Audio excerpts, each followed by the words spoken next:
자, 오늘은 메타버스에 대한 설명 같이 가도록 하겠습니다. 자, 메타라는 것은 제가 일전에도 말씀드렸다시피 뛰어넘는 그런 세상을 얘기합니다. 초월한 뜻이죠. 그러니까 버스라는 건 뭐냐면 이 메타버스라는 개념부터 아셔야 되는데 유니버스, 즉 현실 세계를 뛰어넘는다 해서 메타버스입니다. 근데 제가 생각하는 메타버스는 이렇게 생각하시면 될 것 같아요. 특별한 것이 아니에요. 그냥 내가 게임을 하고 있는데 게임 아바타에 내 감정이 이입이 되면 그 게임 아바타도 메타버스고요. 그리고 더 나아가서는 우리가 이제 정말로 내 캐릭터, 나와 비슷한 내가 감정을 느낄 수 있을 만큼의 어떤 공감대가 형성되는 것도 메타버스고, 그러니까 결론적으로는 혹은 현실과 가상세계 크로스로 현실 세계에 들어오는 것도 메타버스예요. 그러다 보니까 메타버스라는 개념은 어떠한 특별한 개념이라기보다는 내가 살고 있는, 내가 현실적이지 않은 다른 세상에서 살고 있으면 다 메타버스다, 이렇게 말씀드리면 될 것 같아요. 근데 이제 이 메타버스라는 공간이 나오게 되면서 우리가 많은 부분들에 대한 산업에 대한 기대감과 성장에 대한 기대감들이 많이 좀 발생을 했죠. 사실 메타버스는 네 가지 요소를 통해서 성장을 하게 됩니다. 첫 번째는요, 플랫폼이에요. 플랫폼. 우리가 접속하기 위해서는 많은 사람들이 있는 공간을 가야 되겠죠. 혼자만 그것을 즐기게 된다면 굉장히 재미도 없고 따분하겠죠. 그러다 보니까 많은 사람들이 있는 공간, 그 공간에서 다양한 활동을 할 수 있다. 그럼 그 공간에 있는 서비스를 활용하고 그 다음에 서비스를 즐길 수 있는 것, 그게 뭐예요? 우리나라의 대표적인 거는 네이버죠. 그러니까 전 네이버 같은 경우도 어느 정도 시간이 지나면 다시 주가는 반등이 나올 거라고 보여요. 네이버가 이제 제페토라는 어떤 생태계를 만들었습니다. 그 안에서 뭐 다양한 생활이 가능을 하고요. 또 다양한 변화도 가능합니다. 그러다 보니까 저는 이 플랫폼이라는 생태계, 즉 많은 사람들이 모여있는 생태계, 우리가 그런 거죠. 어떠한 그 홈쇼핑이 아니라 인터넷 쇼핑 사이트를 만들었어요. 근데 그 인터넷 쇼핑 사이트를 만들었음에도 불구하고 활용을 하지 않는다면 그거는 참, 그죠? 의미가 없는 거죠. 그러니까 유입수가 많아야 된다는 거죠. 그리고 우리나라의 또 다른 플랫폼 뭐예요? 카카오.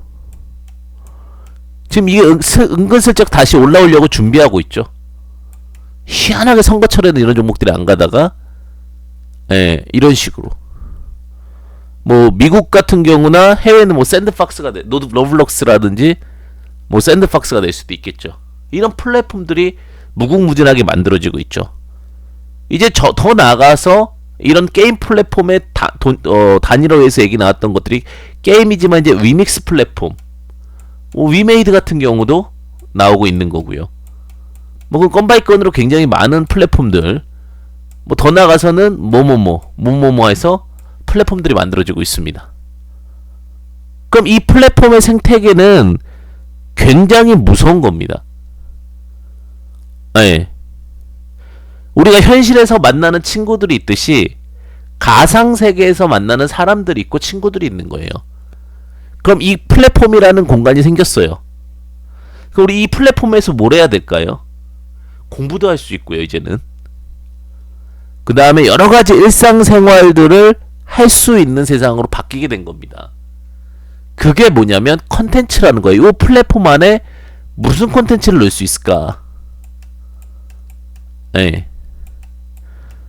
이 컨텐츠를 뭘 넣을 수 있을까요? 사실은 우리가 현실 세계에서의 어떠한 고통이 좀 덜하고 싶고, 그 다음에 어떤 가상 세계에 대한 기대치들이 있다라고 했을 경우에는 결국은 이 콘텐츠는요, 즐거움이라는 게 있어야 된다는 거예요.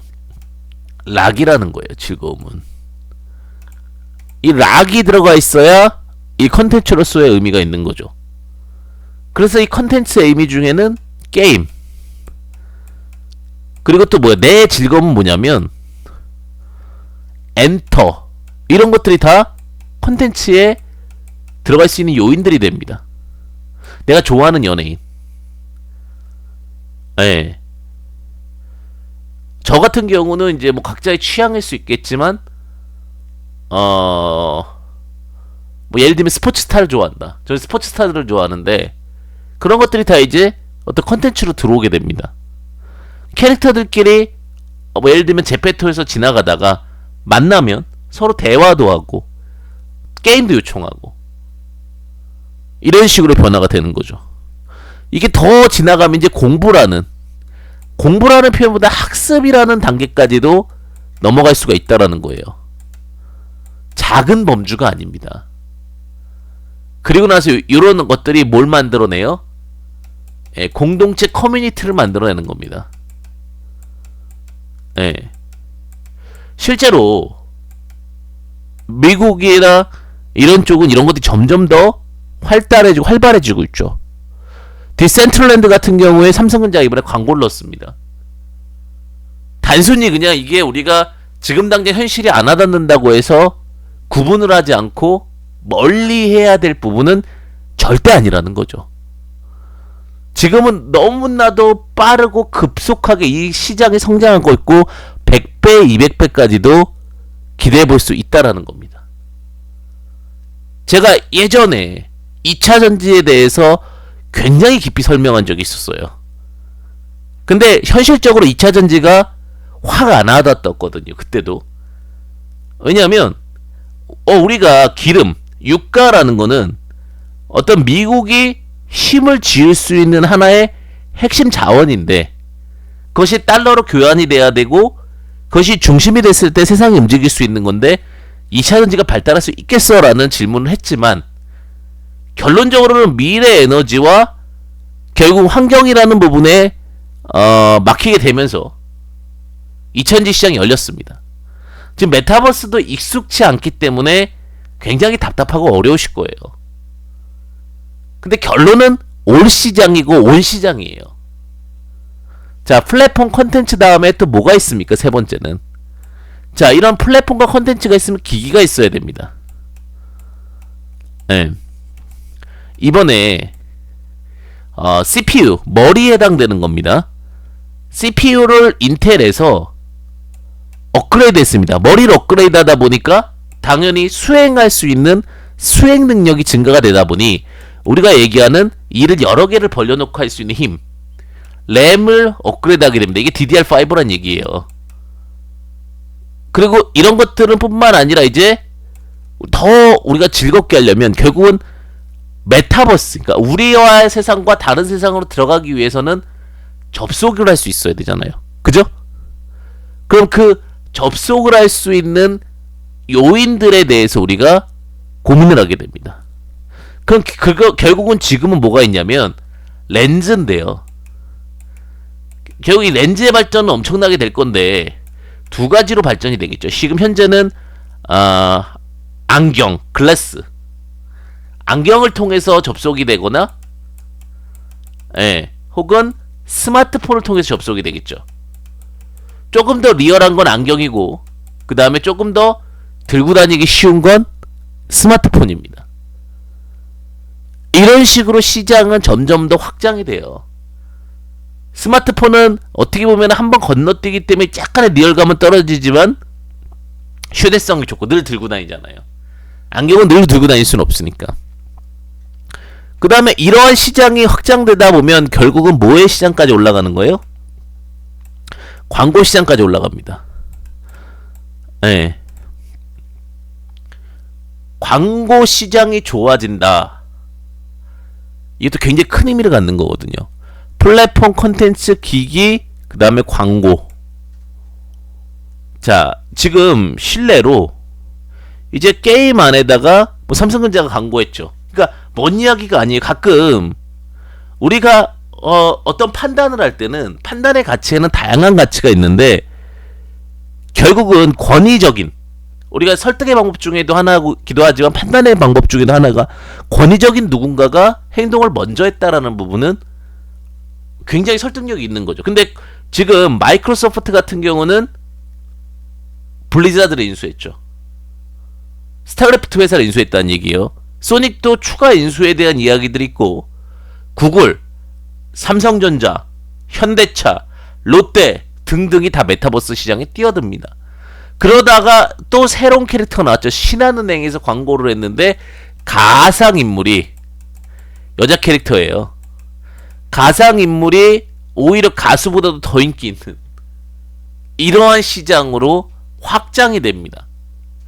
그러니까 예전에 우리가 이거의 원초는 아마 아담이지 않았을까라는 생각인데, 우리나라는 또 다른 좀 더 변화돼서 어떤 가상의 인물이 광고를 해주고 있고 가상의 인물이 팬덤이 만들어지고 있는 그런 세상까지도 만들어지고 있습니다. 실내로 구찌라든지 그 다음에 더 나아가서 많은 명품 회사들이 광고, 플랫폼, 컨텐츠 기기 광고에 대해서 공략하려고 하고 있습니다. 제가 이 시장을요, 전체 시장의 70%라고 봅니다. 앞으로 주 시장은요, 메타버스가 저는 70%라고 보고 있고요. 그 다음에 2차 전지가 20%라고 보고 있고, 제약바이오가 10%라고 보고 있습니다. 굉장히 파격적이죠. 예전에 제가 메타버스 50, 2000주 50 이렇게 말씀드렸고, 제약바이오는 번외다 이렇게 말씀드렸었는데, 그러니까 이것은 각자의 판단의 몫입니다. 각자의 판단의 몫인데, 저는 지금 이 시장은 메타버스 시장이다. 결국 많은 사람들이 그런 얘기를 합니다. 주식시장이 위기가 왔을 때 혹은 새로운 기회를 맞았을 때 지속적인 성장성에 대해서는 과거에는, 예를 들면 이런 거죠. 과거에 주시장이 안 좋아지면 혹은 점점 유동성 부족으로 어떤 특정 섹터에 자금이 몰리게 되면 기존 섹터에 대한 흐름들에서는 내수 경기주를 봅니다. 근데 지금은 내수 경기주에 대한 부분도 있지만 결국 내수 경기주를 본다는 거는 기존 산업들에 대한 성장 가능성에 대한 불확실성 때문에 그렇게 되는 거거든요.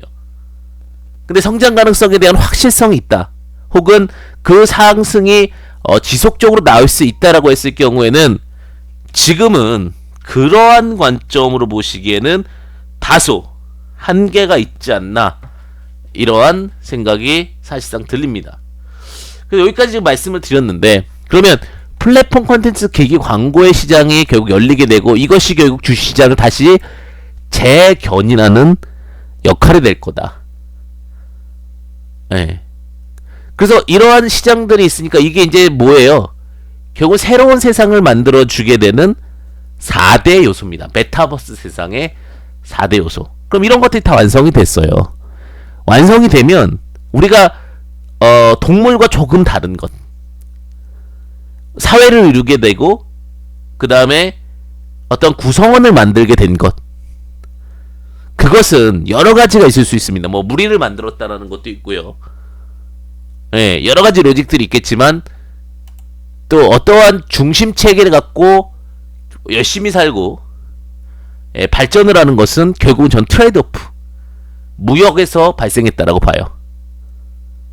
결국은 무역이라는 것은 지금 전 세계에는 어느 누구도, 예를 들면은 뭐 부족 국가로 있는 국가들도 결국은 그 교환의 가치에 대한 부분이 굉장히 고민입니다.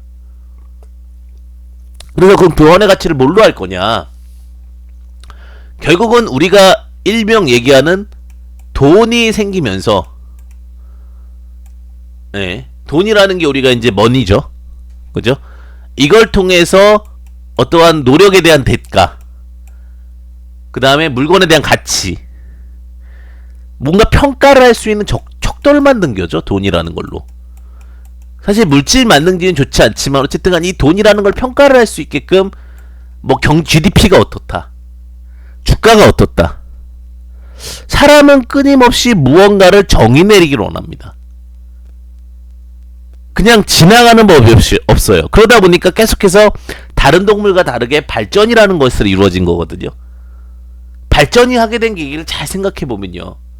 끊임없이 무언가에 대한 가치를 논합니다. 왜 지구는 돌까? 네, 동물들이 왜 지구는 돌까 고민할까요? 안 하잖아요. 이거를 우리가 그 언어를 만든 것도 마찬가지로 어떤 걸 표현하기 위해서잖아요. 그런 것과 마찬가지로 이 돈이라는 가치는 결국은 무언가의 어떠한 정확성을 만들어주죠. 아, 이거의 가치는 5,840원이다. 그럼 지금 6,000원보다 5,840원이 크다 작다라고 구분을 해주는 거죠. 자, 그럼 돈의 가치를 메타버스에서도 똑같은 사회 현상이 발생을 하고 구조를 만들다 보니까 이제는 그 메타버스가 캐릭터, 이게 참 좋진 않은 거죠. 사실은 이게 인류의 발전이지만 인류의 고통이기도 하죠. 예. 돈의 가치를 매기고 싶은 거, 이 게임에서 내가 이만큼 땅을 갖고 있는데, 예를 들면은 지금 실내로 이렇게도 보실 수 있을 것 같아요. 우리가 샌드박스라는 곳에, 샌드박스는 땅을 파는 국가죠. 국가래. 샌드박스는 다른 팡을 그냥 게임이다 이렇게 생각하시면 되는데, 이 샌드박스라는 곳에서 내가 요만한 땅을 살려면 10억 이상이 들어갑니다. 그럼 이만한 땅은 또 다른 가치로 만들어야 되겠죠. 그럼 이건 20억. 그럼 이 가치가 실제적으로 인정되게 되는 것을 만들고 싶은 거예요. 뭐 바로 돈으로 진행돼도 되지만, 그럼 여러 가지 현실 세계와 구분이 안 되고 또다시 여러 가지 논란이 있을 수 있다 보니까, 그래서 이거를 활용할 수 있게끔 만든 게 뭐예요? 가상 화폐라는 거예요. 그래서 그 나라마다 그 어떠한 그 기준마다 가상화폐가 만들어지기 시작하죠. 가상화폐가 우리가 비트코인이 달러인 것처럼 하나가 아니잖아요. 어떻게 보면은 비트코인과 이더리움이 거의 뭐 중심통화, 기축통화처럼 돼 있죠. 근데 점점 각 나라의, 각 게임의, 각 세계관에 쓰는 돈이 달라지면서, 예를 들면은 뭐 원화를 쓰는 나라가 있을 거 아니에요. 그런 것처럼 서로 힘을 합칩니다. 뭐 우리나라 같은 경우 위믹스를 쓰는 나라들이 늘어난다, 이런 개념처럼 게임 업체들도 서로 이 돈을 쓰는 국가들이 늘리는 것처럼 게임 사업들이 늘어나는 거예요. 그래서 이제는 그런 거예요. 우리 돈을 써라. 우리 생태계로 들어와. 예를 들면 샌드박스라는 머니도 있고요. 예. 뭐 플로건이라는 머니도 있고. 그러면서 요 코인들은 각자 이 코인을 쓰는 나라가 있습니다라는 것처럼 이 코인을 쓰는 플랫폼과 이 코인을 쓰는 게임들에 대해서 소개를 이렇게 쭉 해줍니다. 결국 그 달러의 가치가 가장 큰 건 제일 힘이 센 나라가 만든 가상화폐, 그 머니라는 돈도 있지만, 결론은요, 그 머니가 이제 쓰이는 많은 성격들이 있다라는 거죠. 많은 곳에 쓰인다는 거죠. 그러면서 이제 가상화폐 가치를 부여받기 시작하는 겁니다. 예전에 가상화폐는 질문이 그거였어요. 네 가상화폐 만들어서 뭐 쓸 건데? 이게 질문이었어요. 근데 지금은 얘기를 해줍니다. 뭐 빗썸에서도 그렇고 어피트에 들어가 보면 내가 이 가상화폐를 어떻게 쓸 겁니다라고 나열을 해줘요. 이것이 결국은 굉장히 큰 또 의미를 갖습니다. 요게 이제 돈에 대한 부분이에요. 이해가셨죠? 자, 그럼 또 다른 과정을 볼게요. 이 돈, 샌드박스, 뭐 가상화폐, 뭐 이런 얘기들이 나오고 있는데, 그러면 이제 이 돈에 대해서 각 나라마다 쓰는 가치가 다 다르죠. 근데 이제 돈을 쓰려고 하다 보니까 그런 생각이 드는 거예요. 이 물건을, 가상세계에서 이 어떤 물건을 사고 싶은 거예요. 그죠? 뭐 예를 들면 이 땅도 사고 싶고, 뭐 쉽게 얘기하면 우리 아이템 중에 싼 거는 잊어버려도 된다고 생각하잖아요. 근데 예를 들면 집 같은 거를 산다. 내가 만약에 이 집을 가상화폐를 주고 돈을 주고 샀는데 누가 보장해 주지? 이제 이 질문이 들어오기 시작하는 겁니다. 가상세계에서. 내가 이제 가상세계에 살아가는데 비싼 것에 대한 보장은 누가 해주지? 근데 그 보장에 대해서 이야기가 나온 게 NFT입니다. 그래서 이 NFT를 말할 것 같으면 블록체인 기술로 되어 있고 그 게임에서 썼던 문서는 우리가 미국 땅을 샀다 해서 우리나라 사람이 샀다 해서 뭐 미국에서 못 파는 거 아니잖아요. 그런 것처럼 공용으로 인정해 줄 수 있는 어떠한 거래소가 만들어지고요. NFT 거래소라고 그러죠. 그 다음에 이게 해킹이 안 되도록 우리 그 해킹 문서를 만들어주는 거죠. 그게 뭐예요? NFT예요. 그러니까 쉽게 하면 그 어떤 가치에 대해서 안정성을 보장해주는 것이 NFT입니다. 가상화폐는 우리가 FT라고 부르거든요. FT. 펀저블 토큰. 토큰이라는 거는 코인이란 뜻이고요. 펀저블이라는 것은 대체 가능한 토큰이란 뜻이에요. 근데 요거는 NFT잖아요. 대체 난 펀저블 토큰. 불가능한 토큰이란 얘기예요. 이거는 뭐예요? 유일무이하다라는 거죠. 내가 예를 들면은 어느 나라 땅에 충청도에 무슨 땅을 갖고 있어요. 그럼 그 땅의 소유권은 나 혼자잖아요. 그죠? 그런 것처럼 어떠한 가치 평가가 매겨지는 것. 그래서 이 NFT까지 나오고 나니까 이 가상 세계가 완전히 현실 세계와 똑같은 이제는 결국 경제 구조가 생기기 시작한 거예요. 이코노미 시스템이 생기기 생각한 거고 생기게 되면서 이제는 새로운 세상이 만들어진 겁니다. 사실. 근데 이제 이거를 접속하는 방법이 지금은 조금은 다소 어렵습니다. 그러다 보니까 컴퓨터에 능하거나 혹은 이쪽에 민감한 쪽에 있는 사람들만이 이쪽을 접속하고 있어요. 그러다 보니 내가 겪지 않은 세상에 대해서는 언제 일어날 건가에 대해서는 의구심을 갖게 되겠죠. 왜? 현실도 살기 힘들거든요. 이것을 진행하고 바라보는 것은 오히려 조금은 MZ세대라고 얘기를 하죠. 지금 컴퓨터에 능하고 휴대폰에 능한 그쪽이 훨씬 더 빠르게 확정이 될 수밖에 없겠죠. 근데 이게 그 우리가 이해하는 사람들 쪽에서는 굉장히 빠르게 막 성장을 합니다. 네, 폭발적으로 성장을 하다 보니까 몇 명 하지도 않았음에도 불구하고 엄청난 수의 폭발성이 증가가 되는 거죠. 우리가 그런 얘기를 하잖아요.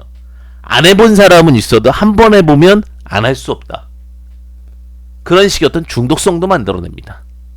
그래서 메타버스라는 경제 구조가 만들어지게 된 거죠. 제가 지금 4대 요소와 함께 어떻게 경제 구조가 만들어지고 형성이 되는 것을 말씀드렸어요. 근데 이렇게 하다 보니 내가 이제 FT 가상화폐도 있고 NFT 그 대체 불가능한 토큰도 있어요. 근데 이 FT와 NFT를 갖고 있는데 결국은 이게 증가가 됐으면 좋겠다라는 생각을 해요. 증가가 안 되면 다시 이 돈은 가상현실에서의 어떠한 가치가 없으면 현실 세계로 계속 인출하고 싶어 합니다.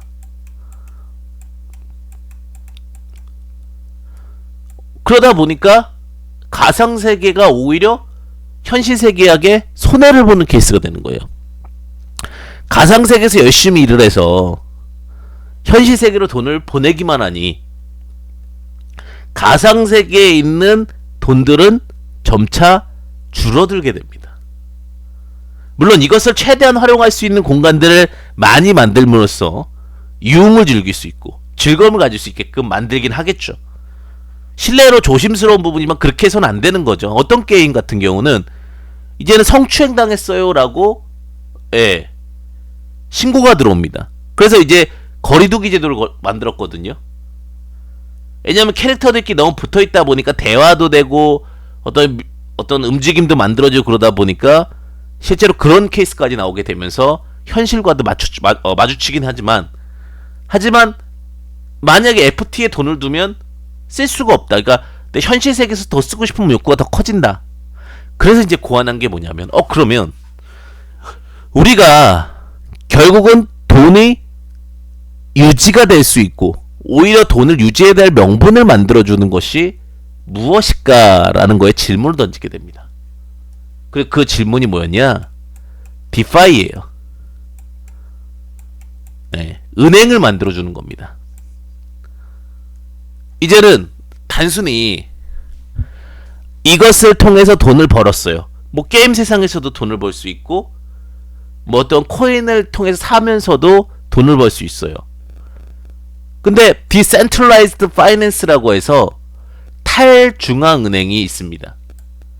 그 탈중앙은행이 돈을 예치할 수 있게끔 만들어줘요. 그러면 코인을 예치할 수도 있고요. 나중에는 NFT도 예치될 거라고 봅니다. 예치가 되고 나면 이에 따라서 이자를 지급합니다. 이자는 당연히 코인으로 지급하겠죠. 그런데 이 코인의 가치가 나중에 현실에 대한 인출이 가능하기 때문에 만약에 1년에 30%를 지금 우리나라 같은 경우야 뭐 한 3% 이자면 거의 뭐 베스트 이자죠. 더 베스트 이자인데 지금 가상세계에서 30%씩 이자를 줄 수도 있어요. 물론 그 코인의 가치의 변동성에 따라 얼만큼의 이득이 될지 모르겠지만 30%의 가치라면은 꽤 밸류에이션 높은 가치입니다. 그러다 보니까 내가 이 돈을 찾느니 차라리 가상세계에다가 이 돈을 집어넣어 놓자라는 생각으로 바뀌게 되는 거예요. 그러면서 이런 세상이 만들어진 게 디파이라고 부릅니다. 네, 그러면서 이제 은행까지 만든 거예요. 쉽게 얘기하면. 그래서 경제적인 구조를 모두 다 만들고 나니까 이제는 이것을 어떻게 더 확산하고 어떻게 더 현실과 크로스할 수 있을 건가에 대한 고민으로 다가오게 됩니다. 자, 또 하나 발전이 되는 거예요. 자, 그러면서 지금 가장 현실 세계와 결국은 지금은 바로 메타버스로 뛰어넘어가자니 아직은 그 가상 세계만의 나중에는 그런 사람도 있을 수 있어요. 정말 안 좋은 걸 수도 있는데 가상 세계만 사는 사람도 생길 수도 있습니다. 거기서 경제적 요인이 나오고 현실에서는 거기서 돈을 벌고 나는 집에서 가만히만 있는데 모든 경제 활동이 돌아가는 굉장히 무서운 세상일 수도 있죠. 그러다 보니까 지금은 아직은 과도기적 단계잖아요. 그러니까 현실과 가상세계에 크로스할 수 있는 그런 어떠한 질문에 대한 답변들이 계속해서 던져지게 됩니다. 현실과 가상세계. 이게 굉장히 또 중요한 포인트로 잡히게 되는 거죠. 근데 가상화폐에 대해서는 현실성이 아직은 크게 와닿지가 않는 거예요. 그리고 가상화폐에 대해서는 어떤 그 몇몇 특정 집단들이 독점을 할 수밖에 없죠. 이제는 상장이 아무나 못하고 그리고 아무나 무언가를 진행할 수 없기 때문에 그 가상화폐에 대한 부분들의 확산이 다소 누그러졌어요. 성장을 할 수 있겠죠. 그러면서 그럼 현실과 가상세계가 좀 크로스 할 수 있는 것이 무엇일까 고민해보니 NFT라는 거가 답이다 라고 보는 것 같습니다. 왜 그러냐면 우리가 예전에도 그렇겠지만 저도 이제 마이클 조던이라는 선수를 굉장히 좋아하는데 뭐 스포츠스타, 연예인 이런 굿즈를 모으고 싶어하는 것이 어떤 팬덤이고 팬의 심리입니다. 그러다 보니까 이 굿즈를 모으는데 이 굿즈에 의구심이 하나가 듭니다. 누가 이걸 굿즈라고 검증해주지? 만약에 마이클 조던 사인이 있는데 그 사인이 가짜라고 판명이 날 수도 있는 거예요. 우리가 뭐 진품명품이라든지 이런 프로그램이 있겠지만 완전한 100%에 대한 진품이 아닐 수도 있고 가품이 아닐 수도 있는데 정말 진위 여부에 대해서 어떤 사적 물건의 가치에 대한 의구심이 생기게 되죠. 두 번째는 영속성에 대한 질문을 갖게 됩니다. 정말 내가 갖고 있는 것이 영속한 것인가? 영속이라는 것은 계속해서 갈 수 있을 것인가에 대한 질문을 하게 돼요. 근데 그 질문에 대해서 이제는 답을 주는 것들이 나오기 시작을 했죠. 원래 블록체인 기술에서 이제 넘어온 건데, 이 블록체인 기술이라는 것은 결국은 블록체인, 암호 기술이고요. 거래 기록의 기술입니다. 기록을 하는 기술이에요. 많은 것들을 하나하나 놓치지 않고, 블록체인의 가장 기본은 뭐냐면, 내가 블록체인 넘버링을 알고 있다면 모두 정보를 오픈될 수 있다라는 겁니다. 그게 블록체인의 핵심 기술이거든요. NFT는요, 블록체인 기반에서, 가상화폐도 블록체인 기반에서 만들어지는 겁니다. 그러면 이 NFT에는 모든 거래의 기록이 다 적혀 들어갈 수가 있어요. 오히려 현실 세계에서 크로스가 되는 거죠. 나중에는 사적 거래나 자동차를 주고받을 때 우리가 그 자동차의 거래 기록을 NFT에 남기는 것이 더 좋을 수도 있어요. 왜냐면 NFT 넘버만 치면은 확인할 수 있는 그런 시스템들이 발생할 거라 봅니다. 그러다 보니까 우리가 그런 얘기하죠. 뭐 허위 매물이라든지 이 허위 상품, 이런 부분들이 많이 없어질 거죠. 부동산 거래도 오히려 NFT가 더 정확할 수도 있습니다. 왜냐하면 등기부등본을 떼어보면 되겠지만, 그 등기부등본도 그 순간의 변화, 하루 이후에 어떻게 변화되는지 모르잖아요. 근데 그 NFT라는 것은 그 변화가 실시간으로 돌아가기 때문에 오히려 신뢰도에선 이게 더 높을 수가 있습니다. 근데 이 NFT에 대한 부분들이 발달이 되게 되면서 또 다른 게 뭐냐면, 첫 번째는 기록의 기술이라는 게 있고요. 두 번째는 소유욕이라는 부분을 굉장히 자극합니다. 똑같아요. 컬렉터들이, 우리가 쉽게 얘기하면은 이제 이 소유욕을 어떻게 더 확장했냐면, 예를 들어 트위터, 우리가 쉽게 하면 카카오톡 메인 프로필에 내가 산 NFT를 올립니다. 근데 비싼 NFT 같은 경우는 몇백억씩 합니다. 이 발행의 취지라든지 이거에 대한 활용, 이런 것들이 적혀 있으면 이 NFT 가격은 무궁무진하게 올라갑니다. 지금 그림도 확장하고 있고요. 더 나아가서 이것은 어떻게 되냐면, 현실 세계의 저작권은 현실 제품이라고 했을 경우에 온라인 세상의 저작권은 NFT가 될 수도 있습니다. 그러니까 이런 부분들에 대해서 확장에 대한 무궁무진함이 NFT고요. 그리고 이 NFT는 결합과 융합이 가능합니다. NFT는 말 그대로 그냥 하나의 이미지 파일을 갖고 있는 걸 수도 있고, 짧은 영상을 갖고 있는 것도 있는데, 그것을 결합해서 가치 변화를 줄 수도 있고요. 예를 들면 그런 겁니다. 내가 유명한 가수 7장의 카드를 갖고 있으면 굉장히 비싼, 내가 참여할 수 없는 그런 쪽에 그 캐릭터를 살 수 있는 권리를 준다면, 그 유명한 가수의 7장의 카드를 모으기 위해서 노력할 겁니다. 그리고 그것이 변환된다라는 가치가 있다 보니까. 그리고 결국은 네임밸류와 유명한 이슈, 유명한 이야기들에 따라서 가치는 천차만별이 될 겁니다. 그러다 보니까 이것은 계속해서 결합과 융합, 기록과 소유욕이라는 베이스 아래서 성장할 겁니다. 근데 이 NFT가 성장하는 과정 속에서 또 다른 질문을 받을 겁니다. 그러니까 왜 그러냐? 이 NFT는 즐거움을 만들 수 있는데, 그 어떤 게임 속에서도요. 지금 사실 NC소프트 같은 경우나 이런 게임 업체들이 잘 되다가 온라인에서 오프라인으로 넘어가면서, 아니죠, 정정합니다. 온라인에서 휴대폰으로 넘어가면서 비싸게 물건을 샀음에도 불구하고 팔 수 없는 구조가 나왔다. 그리고 내가 만약에 이 게임 서버가 없어지고 나면 내 NFT는 어떡하지? 이런 부분들을 해소해 주는 거고요. 또 하나는 이 NFT의 가치를 갖고 확률을 높이는 게임이 됩니다. 이것도 굉장히 중요하죠.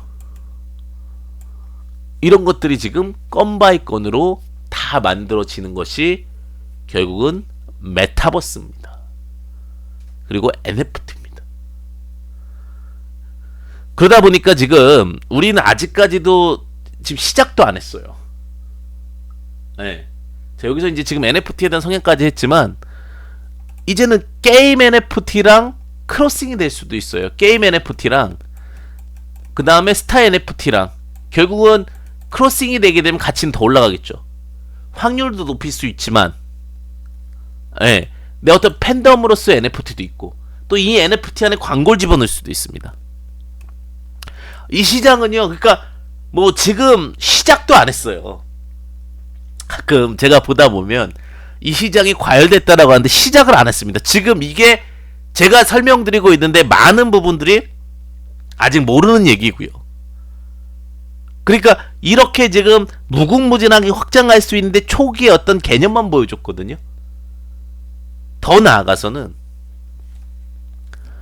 이제는 제가 그랬죠. 지금은 NFT가 좀 더 유리할 수밖에 없는 게 바로 메타버스로만 넘어가는 세상이 되면은 이해하기 어려우니까. 현실과 NFT가 연결됩니다. 어떻게 되냐? 내가 이 NFT를 뽑으면요, 연예인을 만들 수 있는 기회도 생길 수 있고, 예를 들면 아니면 어디 초대도 받을 수 있는 거예요. 그러니까 이게 단순히 오프라인 세상만이 아니라 현실 세상까지도 연결할 수 있는 구조가 되고요. 그리고 많은 게임 업체들이 더 발전된다면 이쪽에서 쓰던 게임 캐릭터 저쪽에서도 쓸 수 있는 거예요.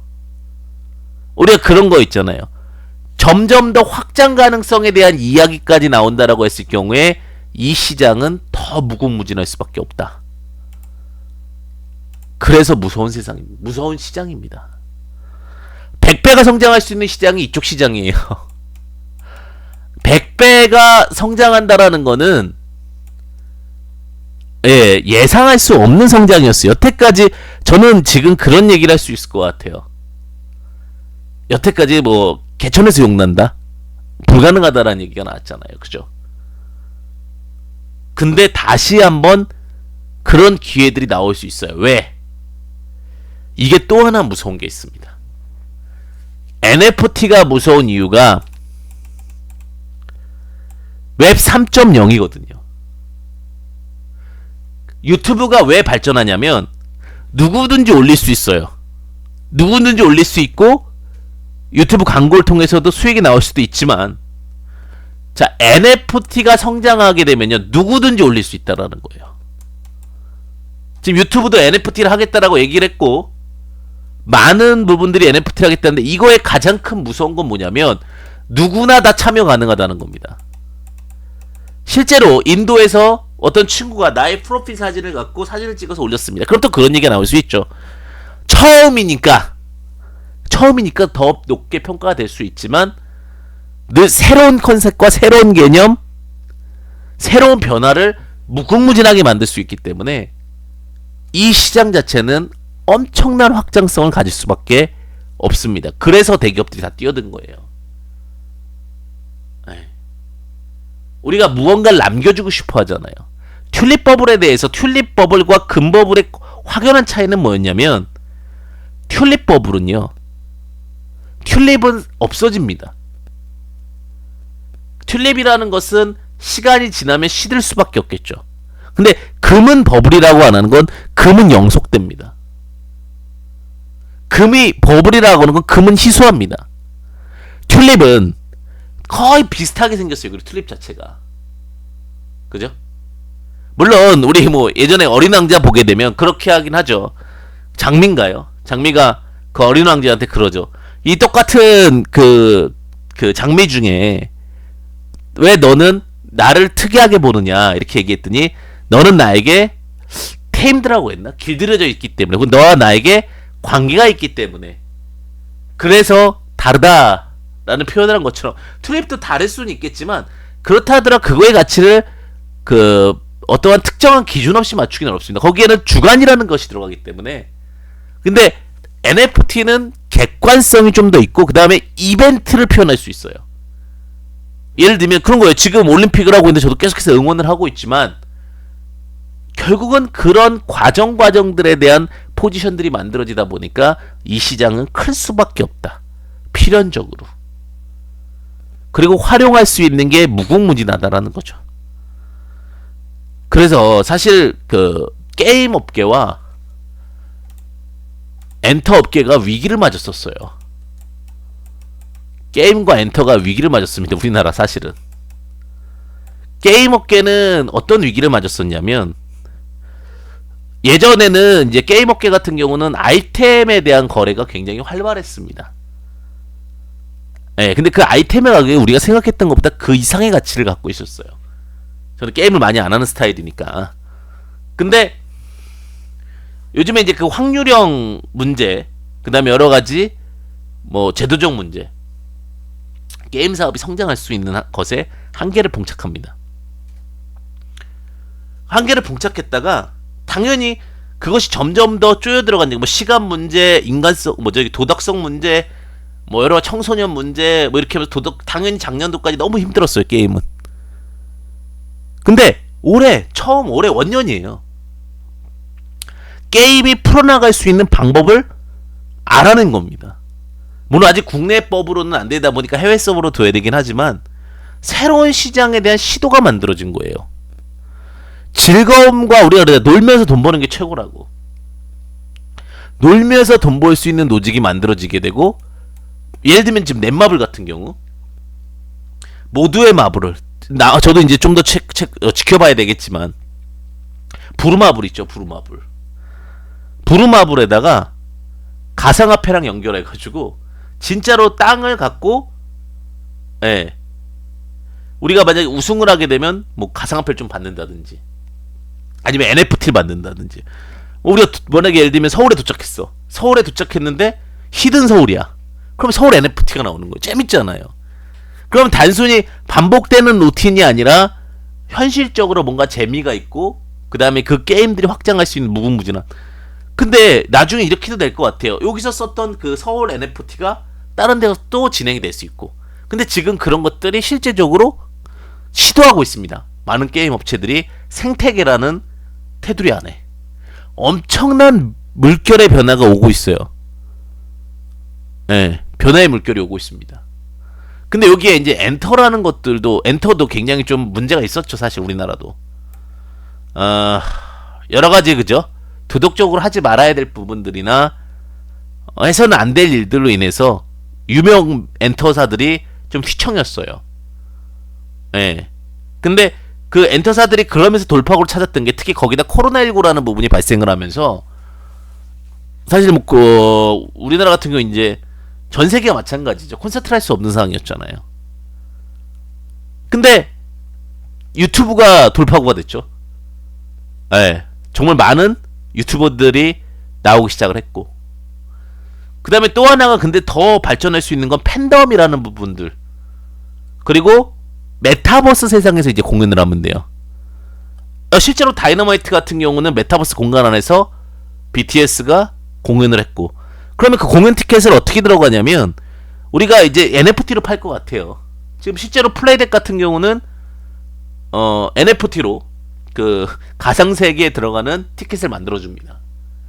그러면 우리가 이제 그럼 그 티켓의 가치도 나중에 올라가겠죠. 내가 그 정규 시간, 그 정해진 시간에 봤던, 라이브하게 봤던 거니까. 실제로 이제 우리가 그렇게 코인이 그런 발생이 되고 들어가서 위치를 보는데, 이게 더 재밌는 건 뭐냐면 그 콘서트를 보는 캐릭터들이 다 내가 아는 사람들입니다. 혹은 다 각자의 캐릭터들이에요. 근데 나는 몸치야. 예를 들면 현실 세계에서는. 근데 거기서는 일만 어떤 아이템만 있으면, 혹은 버튼만 누르면 거의 내 캐릭터가 다이너마이트를 더 멋지게 칠 수 있는 거예요. 그러다 보니까 이런 것들에 대한 부분들의 확장성과 확대는 굉장히 높습니다. 실제로 저도 봤는데, 그 안경 고글을 쓰고 봤어요. 고글을 쓰고 그 콘서트, 그러니까 요즘에 이제 그 앞에다가 가수들이 하는 곳에다가 사면 카메라를 두고요, 딱 고글 딱 끼고 보잖아요. 와, 저도 그랬거든요. 얼마나 차이는 아는데 몰입도가 달라요. 워낙 우리나라 디스플레이 기술이 많이 발달돼가지고 진짜 앞에 있는 것 같아요. 만지면 만져질 것 같아. 그만큼 이제는 그런 쪽. 그 다음에 이것이 뭐가 되는 거예요.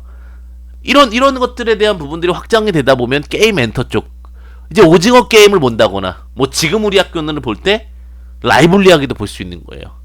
혹은 내 캐릭터 거기 가서 무언가를 더 할 수도 있고, 실제로 메타버스 공간 안에서 오징어 게임을 할 수도 있습니다. 엄청난 시장이 확장되고 있죠. 그리고 우리나라가 왜 큰 기회를 맞았냐? 우리나라가 가장 큰 기회를 맞을 수도 있어요. 우리나라는 콘텐츠 강국입니다. 예. 우리나라는 옛날부터 노동을 할 때 노동요부터 시작을 해가지고 얼마나 많은 콘텐츠의 능력과 콘텐츠를 만들어낼 수 있는 창조 능력을 갖고 있어요. 제가 그래서 지금 뭐 메타버스에 대해서 뭐 맞다 안 맞다가 뭐 이런 얘기들도 나오고 그런데 중요한 건 얼만큼 깊이 알고 있느냐거든요. 제가 거의 메타버스에 대해서는 계속해서 좀 공부를 하고 여러분들과 또 교류를 하고 저는 앉아 있는 것이 중요하진 않다고 봐요. 실제로 들어봐야 돼요. 실무에 있는 사람들을. 세상은요, 예전에는 이론으로만 끝나는 세상이었어요. 빠르지 않았기 때문에. 지금은 급속도로 변하는 세상입니다. 무엇이든지 통합되고 있는 거고요. 무엇이든지 변화되고 있습니다. 그리고 우리가 그런 부분들을 일례로 어떤 거로 알 수 있냐면 두 가지 정도로 우리가 실질적으로 알 수 있죠. 우리가 예전에는 카드를 쓰면 미안할 때가 있었어요. 아시죠? 현금이랑 카드랑 한 50대 50으로 들고 다닐 때가 있었어요. 그래서 식당에서 밥을 맛있게 먹고 나오면 오히려 현금으로 줄 때도 있었죠. 근데 지금은 저도 마찬가지인데 현금을 거의 안 들고 다녀요. 예. 그냥 카드 지갑으로 계산을 다 합니다. 예. 카드로 계산을 다 해요. 근데 카드를 들고 다니는데 또 하나 발전됐어요. 예. 뭐예요? 삼성페이로 핸드폰으로도 돼요. 지금은 카드가 우리가 그러잖아요. 카드가 이렇게까지 이 시장에 많이 진입돼 있을 거라고 생각은 못했죠. 근데 카드가 이만큼 진입돼 왔어요. 우리가 물을 사 먹을 거라고 생각 못했던 것도 마찬가지죠. 물을 사 먹는다고 그러면 다른 어느 나라 얘기냐고 그러죠. 근데 지금 물을 사 먹고 있죠. 그 비행기를 개인들이 소유할 수 있다라고 생각하는 사람은 누구도 없을 거예요. 근데 지금 우리가 드론이라는 걸 통해서 굉장히 많은 활동들이 사실 가능하죠. 기술은 굉장히 빠르게 발전합니다. 그리고 그런 부분들 지금 그 얘기도 나오고 있어요. 가상화폐가 주고받는 속도에 대한 부분들도 분명히 이야기가 나올 거고 훨씬 더 확장성과 변동성은 클 겁니다. 저는 그래서 여러분들한테 그런 얘기 드리는 거예요. 시장에 대한 변화는요. 우리가 디지로그라는 단어를 많이 써요. 디지로그.